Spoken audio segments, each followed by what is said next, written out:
আল্লাহকে নিয়ে কথা বলছি, এই জন্য আল্লাহ রাব্বুল আলামিন কপালটা দিয়েছেন সাজদা দেওয়ার জন্য।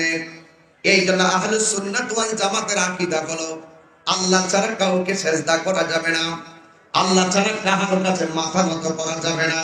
কথা বলেন ঠিক কিনা? এই কথাগুলো বেশি বেশি প্রচার করবেন।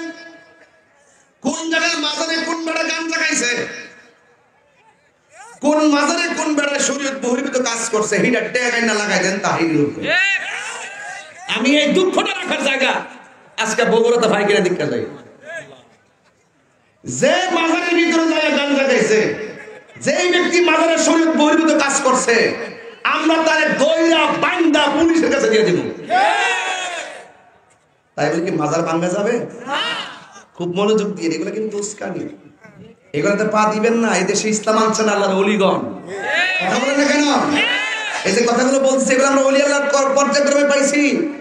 আপনারা জানেন না, নুরানি কায়দা বের হওয়ার আগে আরেকটা কায়দা ছিল, ওই কায়দার নাম ছিল কাওয়াইদে বাগদাদি। বাংলাদেশের কায়দাতে বাগদাদের নাম থাকবে কেন? ওই আরবের লোকগুলো বাগদাদ হইয়া তরিকতের পীর মাশাইখগুলো এই দেশে আইসা মসজিদ বানাবার আগে খানকা বানাইছে, খানকা বানায় 40 মাইল দূরে দূরে একটা মসজিদ বানাইছে। এরা মুসাফিরের বিধান কান্ত। কথা বলেন ঠিক না? এইভাবে তারা আইসা বাংলাদেশে ইসলাম প্রচার করছে। এই জন্য কাওয়াইদে বাগদাদি নামটা ছিল। এই দেশে ইসলাম ইনছেন আল্লাহর ওলিগণ। কথা বলেন ঠিক কিনা? আল্লাহর ওলিদের মাজার হলো একটা চেতনার জায়গা। এখানে আমরা সিজদা করতে যাই না, এখানে আমরা জিয়ারত করতে যাই। যদি কেউ সিজদা করতে যায় না, শিরক হবে। কথা বলেন ঠিক কিনা? নারায়ে তাকবীর, নারায়ে রিসালাত, ওলি আউলিয়া যেখানে, ওলি আউলিয়া যেখানে। এই জন্য আজকে আল্লাহকে দিয়ে শুরু করছি। এখানেই তো সমস্যার সৃষ্টি হয়। অনেকে বলে যে তাহিরিরা শাহজালালকে যে আল্লাহ মনে করে না। আউযুবিল্লাহ।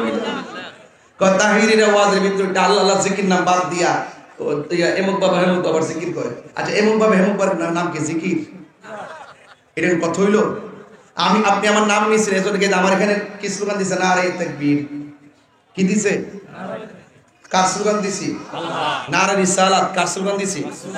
এরপরে বলতে তাহিরি সাহেবের আগমন। তো এখানে আল্লাহ স্লোগান দিল, নবীর স্লোগান দিল, আবার আমার স্লোগান মারি দিছে। তাহিরি সাহেবের আগমন এটা কি শিরক হয়ে যাবো গা? এটা এক একটা ক্লাস। আমি যখন আল্লাহর জিকির করবো, এটা আল্লাহর জিকিরের দিকে হবে। আমি যখন নবীর শান গাবো, এটা নবীর দিকে যাবে। আমি যখন মুর্শিদের শান গাবো, এটা মুর্শিদের দিকে যাবে। আমি যখন মা বাবার কথা, এটা মা বাবার দিকে যাবে। আমরা মুর্শিদকে তো আল্লাহ মনে করি না, আমরা তো মুর্শিদকে নবী মনে করি, নবীকে আল্লাহ মনে করি না। কথা ঠিক কি না? আমরা তাল পাকান কেন? এইগুলো আই ডোন্ট লাইক দিস। আমি পছন্দ করি না। আমার কথা আপনি জেনে সত্য গোপন করছেন, এগুলো অনেক হয়েছে, আর হওয়ার দরকার নাই। হয়তো আমাকে বোঝায় আপনার দলে নেন, নাহলে আপনি বুঝছে আমাদের দলে আসেন। এর চাইতে সুন্দর কথা বগুড়াতে আর হতে পারে না। কথা বলেন ঠিক কিনা? আমি যেতে প্রস্তুত। আমার আহলে সুন্নাত ওয়াল জামাত মধ্যে একমাত্র আমি ম্যানেজ করে কথা বলি। এই যে এখানে আসছি, কে কোন দল করেন, কে কি কোন দল করেন, আমি কি এটা খবর নিছি? কে কে কৌমি, কে জামাত, কে শিবির, কে বিএনপি, কে জাতীয় পার্টি, কে আওয়ামী লীগ, কে কোন দল করে, আমি কি এরকম কিছু ভেবে দাওয়াত দিয়েছি? আমি জানি যে আমার ব্রাহ্মণবাড়িয়ার কোরআন যেটা, বগুড়ার কোরআনও সেটা। আমি যেই নবীর কথা বলি, বগুড়া সেই নবীর কথা বলে। আমার কথা যদি শরীয়ত সম্মত হয়, দলিল সম্মত হয়, বিশ্বের যে কোনো জায়গায় মানতে বাধ্য। নারায়ে তাকবীর, নারায়ে রিসালাত, আহলে সুন্নাত ওয়াল জামাত জিন্দাবাদ। পীর মুফতি গিয়াসউদ্দিন তাহিরি হুজুর জিন্দাবাদ। শুকর আল্লাহু আকবার। এখন সবাই মোটামুটি মাঠটা পরিপূর্ণ। বলুন, সাজদা পাওয়ার মালিক কে? আল্লাহ। আরো জোরে, আরো বড় করে। এই জন্য আমরা মাজারে জিয়ারত করি, মসজিদে ইবাদত করি। ঠিক কি না বলেন? জিয়ারত করা সুন্নাত। জিয়ারত করা কি সুন্নাত? নবী নিজেও করেছেন, আমরাও করি। মারহাবা কোন? আমার যুবক ভাইয়েরা, এই গেল আমিনু বিল্লাহ। আল্লাহর উপরে ঈমান আনতে হবে। এরপরে বলছো ওয়া রাসূলিহি, নবীর উপরে ঈমান আনা লাগবে। ওয়াল কিতাবিল্লাযী নাযালা আলা রাসূলিহি। স্টেপটা মনে রাখবেন, একদম স্টেপ মনে রাখবেন, কোনো ডান বাম যাবেন না। আবার বলবেন না যে দলিলের বাইরে কথা বলছে, লাইনটা মনে রাখবেন শুধু। এতক্ষণ কথা বললাম, আল্লাহ পাককে চিনাইলাম, আল্লাহ পাকের ইবাদতের কথা বললাম। এখন আল্লাহ বলছেন ওয়া রাসূলিহি, তোমরা রাসূলের উপরে ঈমান আনো। শুধুমাত্র তাই নয়, ওয়াল কিতাবিল্লাযী নাযালা আলা রাসূলিহি, এবং আল্লাহ রাব্বুল আলামিন তার বন্ধু নবীর উপরে যেই কোরআনটা নাযিল করেছেন এই কোরআনটার উপরে ঈমান আনা লাগবে। কোরআনের একটা জের জবর পরিবর্তন করার ক্ষমতা কি বগুড়ার কাহারও আছে? আমি আজ থেকে 5 বছর আগে বলেছি, যারা কোরআনের বিরুদ্ধে কথা বলে তোমরা ধ্বংস হয়ে যাবে। কোরআন ছিল, কোরআন আছে, কোরআন থাকবে। কথা বলেন ঠিক কিনা? এই জন্য আল্লাহ বলছেন নবীর উপরে যেই কোরআনটা নাযিল হয়েছে এই কোরআনটার উপর ঈমান আনা লাগবে। এরপর আল্লাহ রাব্বুল আলামিন 33 তে বলেছেন ওয়াল কিতাবিল্লাযী আনজালা মিন ক্বাবল। আল্লাহ রাব্বুল আলামিন বলেন নবীদের পূর্বে যত নবীগণ এসেছেন সব নবীদের উপরে যে কিতাব নাযিল হয়েছে ওইগুলোর উপর ঈমান আনা লাগবে। ওয়া মাইয়াকফুর বিল্লাহ, যারা আমার আল্লাহকে অস্বীকার করবে। এই তো শুরু হয়ে গেছে, এতক্ষণ পজিটিভ, এখন নেগেটিভ।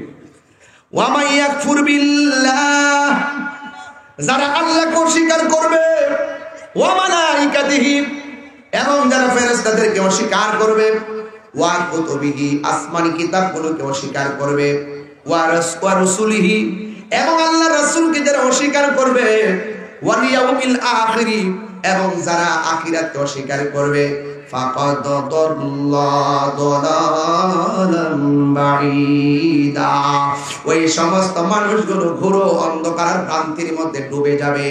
ওরা এমন একটা জায়গায় যাবে যে জায়গার নাম হলো জাহান্নাম। কথা বলেন ঠিক কিনা? এখন বগুড়ার মানুষ বলেন আমরা কি জান্নাত চাই না জাহান্নাম চাই? এই জন্য আল্লাহ রাব্বুল আলামিন বলে দিয়েছেন তিলকা হুদুদুল্লাহ, আল্লাহকে মানতে হবে, যা নিষেধ করেছেন তা থেকে দূরে থাকা লাগবে। এটাই হলো আমার আল্লাহর সীমারেখা। আল্লাহর সীমারেখা কি? ওয়া মাইয়ুতিল্লাহ ওয়া রাসূলহু, যারা আল্লাহর আনুগত্য করবে, রাসূলের পাকের অনুসরণ করবে, ইউদখিলুহু জান্নাতিন তাজরি মিন তাহতিহাল আনহারু খালিদিনা ফিহা, যারা আল্লাহর আনুগত্য করবে, রাসূলের পাকের অনুসরণ করবে, আল্লাহ রাব্বুল আলামিন বলেন আমি আল্লাহ এমন একটা জান্নাত দিব যেই জান্নাতের নিচ দিয়া নহর সমূহ প্রবাহিত। আমার নবী বলে মিম্বারি আলা হাউজি, আল্লাহ আমারে যেই হাসরের ময়দানে যেই মিম্বরটা দান করবে ওই মিম্বরটা থাকবে হাউজে কাউসারের উপরে। আমার আল্লাহ রাব্বুল আলামিন ওই হাউজে কাউসারের নদীটা জান্নাতীদের নিচ দিয়া প্রবাহমান করে দিবেন।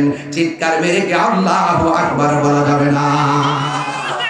আর ইমানদাররা যদি আল্লাহকে ভালোবাসে, নবীকে ভালোবাসে, তাদের ব্যাপারে আমার আল্লাহ বলছেন ওয়াজালিকাল ফাউজুল আযীম, আর এটাই হলো ইমানদারদের জন্য সবচাইতে বড় সফলতা।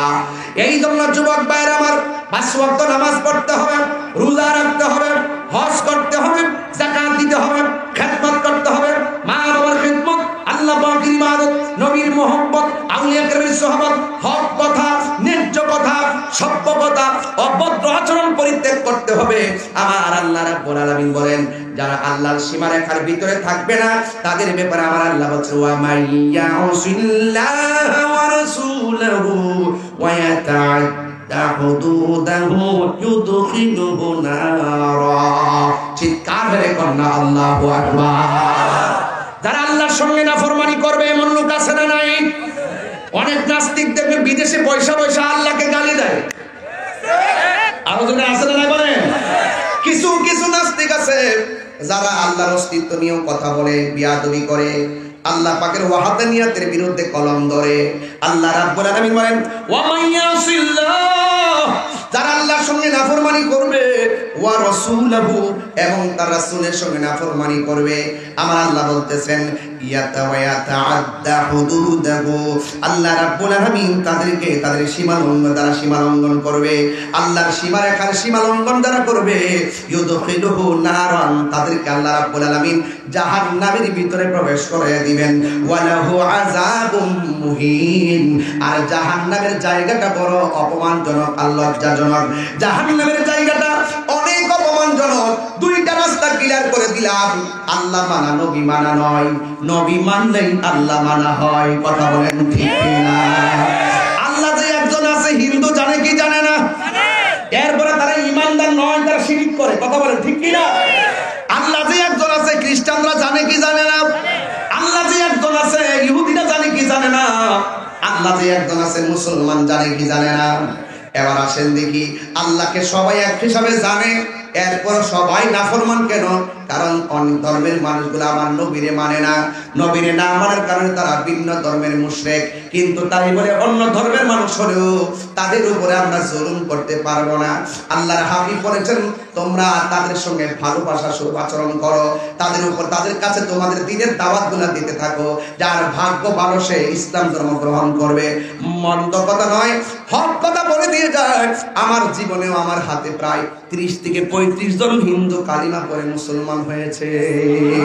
দিনে দিনে মুসলমানদের সংখ্যা বাড়তেছে না কমতেছে? এই বাংলাদেশেও শান্তিতে সবাই মিলেমিশে চলতেছে। কিছু কিছু মানুষ আমাদের সম্প্রীতি নষ্ট করার জন্য বিভিন্ন ধরনের রাষ্ট্রের বিরুদ্ধে ষড়যন্ত্র করতেছে, স্বাধীনতার সার্বভৌমত্ব নিয়ে ষড়যন্ত্র করতেছে। এই জন্য মুসলমান আপনারা যারা আছেন বাংলাদেশের নাগরিক, সবাই এক থাকবেন। বাংলাদেশের মানুষ কোনোদিন লাল চক্ষুকে ভয় পায় না। কথা বলেন ঠিক কিনা? আমরা ভয় পাই? আমরা ভয়